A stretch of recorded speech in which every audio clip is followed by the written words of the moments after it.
Humans as social animals, it is inherent, instinctive to a human being to crave, to want to collect, to have ambition, to look forward in time, to want to succeed.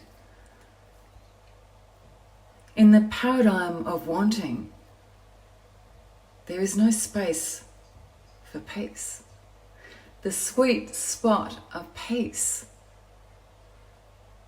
lies in letting go of the need to look towards an uncertain future and to sit in that ambient space, that soft reward of this quiet moment, just the moment.